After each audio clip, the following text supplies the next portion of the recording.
Hi, this is Pearl, and today I will be reading Chapter 13 of Hinds' Feet on High Places, in the Valley of Loss. The mist had cleared from the mountains and the sun was shining, and as a consequence, the way seemed much more pleasant and easy than it had for a very long time. The path still led them along the side of the mountain rather than upward. But one day, on turning a corner, they found themselves looking down into a deep valley. To their surprise, their path actually plunged straight down the mountainside toward it, exactly as at the beginning of the journey, when Much Afraid had been led down into Egypt. All three halted and looked first at one another, then down into the valley and across to the other side. There the ascent was as steep and even higher than the precipice of injury, and they saw that to go down and then ascend again would not only require an immense amount of strength and effort, but also take a very long time. Much Afraid stood and stared, and at that moment experienced the sharpest and keenest test which she had yet encountered on the journey. Was she to be turned aside once again, but in an even more terrible way than ever before? By now they had ascended far higher than ever before. Indeed, if only the path they were following would begin to ascend, they could not doubt that they would soon be at the snow line, and approaching the real high places, where no enemies could follow, and where the healing streams flowed. Now, instead of that, the path was leading them down into a valley, as low as the valley of humiliation itself. All the height which they had gained after their long and toilsome journey must now be lost, and they would have to begin all over again, just as though they had never made a start so long ago and endured so many difficulties and tests. As she looked down into the depths of the valley, the heart of Much Afraid went numb. For the first time on the journey she actually asked herself if her relatives had not been right after all, and if she ought not to have attempted to follow the shepherd. How could one follow a person who asked so much, who demanded such impossible things, who took away everything? If she went down there as far as getting to the high places was concerned, she must lose everything she had gained on the journey so far. She would be no nearer receiving the promise than when she started out from the Valley of Humiliation. For one black, awful moment, Much Afraid really considered the possibility of following the shepherd no longer, of turning back. She need not go on. There was absolutely no compulsion about it. She had been following this strange path with her two companions as guides simply because it was the shepherd's choice for her. It was not the way which she naturally wanted to go. Now she could make her own choice. Her sorrow and suffering could be ended at once, and she could plan her life in the way she liked best, without the shepherd. During that awful moment or two, it seemed to Much Afraid that she was actually looking into an abyss of horror, into an existence in which there was no shepherd to follow or to trust or to love, no shepherd at all, nothing but her own horrible self. Ever after it seemed that she had looked straight down into hell. At the end of that moment, Much Afraid shrieked. There is no other word for it. "Shepherd!" she shrieked. "Shepherd! Shepherd!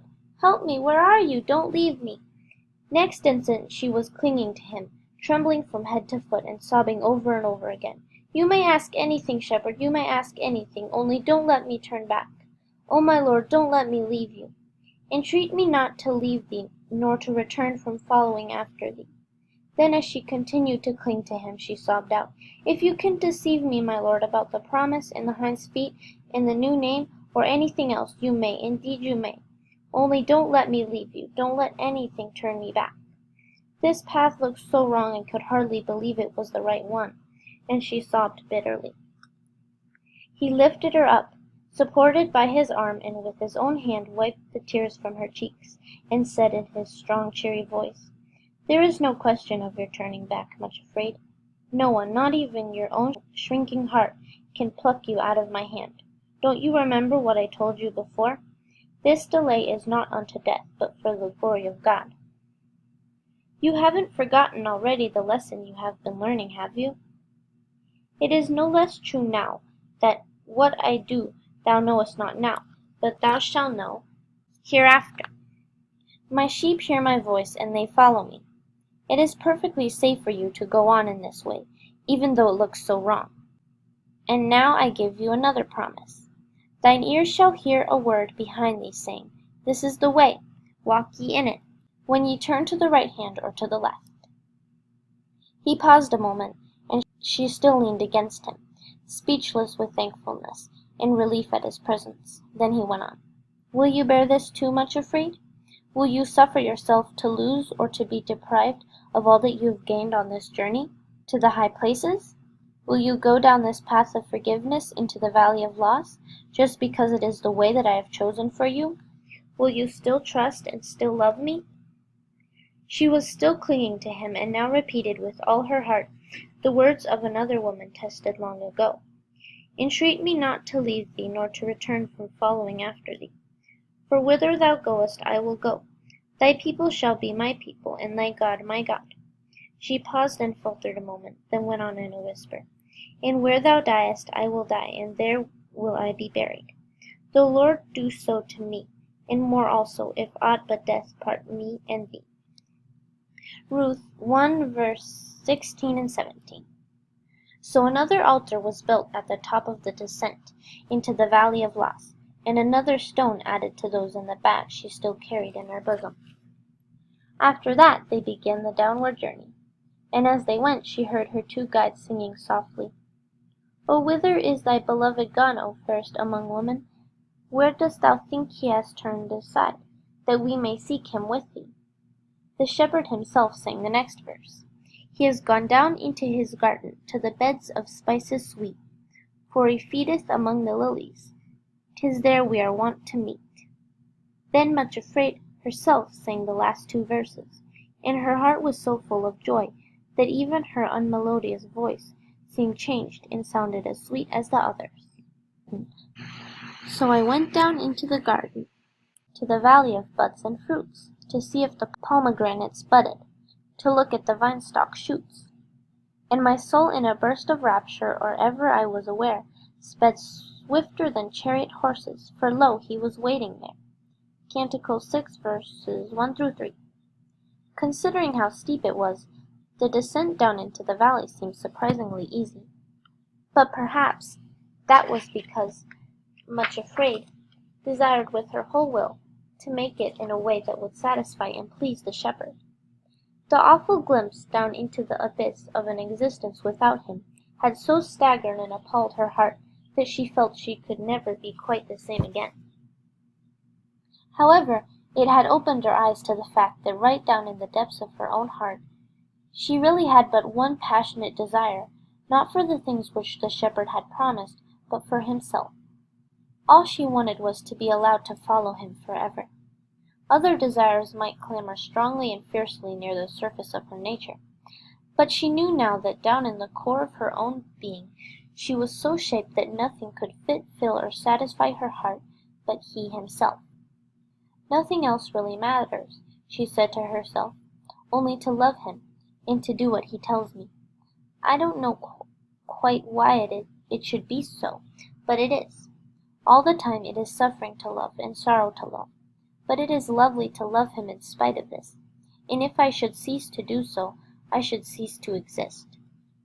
So, as has been said, they reached the valley very quickly.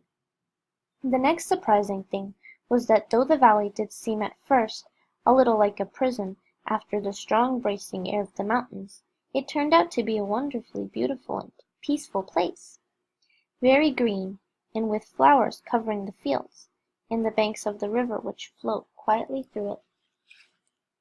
Strangely enough, down there in the valley of loss, Much Afraid felt more rested, more peaceful, and more content than anywhere else on the journey. It seemed, too, that her two companions also underwent a strange transformation. They still held her hands, but there was neither suffering nor sorrow in the touch. It was as though they walked close beside her, and went hand in hand simply for friendship's sake, and for the joy of being together.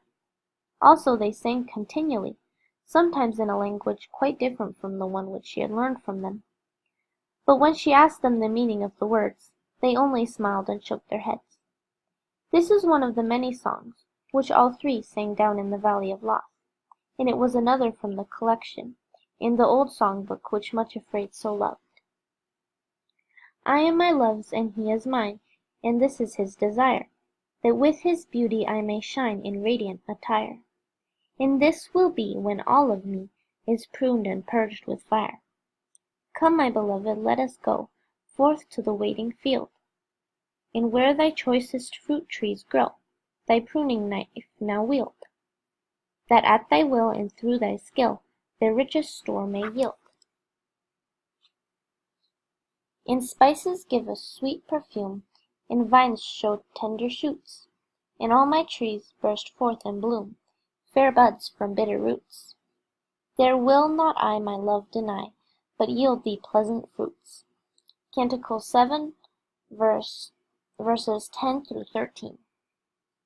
It is true that when Much Afraid looked at the mountains on the other side of the valley, she wondered how they would ever manage to ascend them. But she found herself content to wait restfully, and to wander in the valley as long as the shepherd chose. One thing in particular comforted her.